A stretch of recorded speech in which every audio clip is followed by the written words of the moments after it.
How to delete YouTube search and watch history. So when you open the YouTube app, you can see the library on the bottom right corner, so click on that. In here, we can see our history, and beside is the view all. Tap on that, and now what we usually do is we remove these one by one, but that is too time consuming.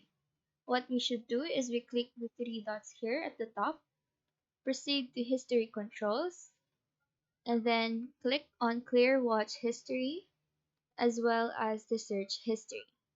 It will take some time, and when we go back to check it, our search and watch history is now deleted.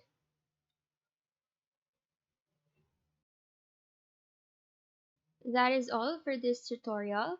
Do let us know if this video helped you out. And if you have any questions, feel free to drop them down below. Thank you for watching and have a great day.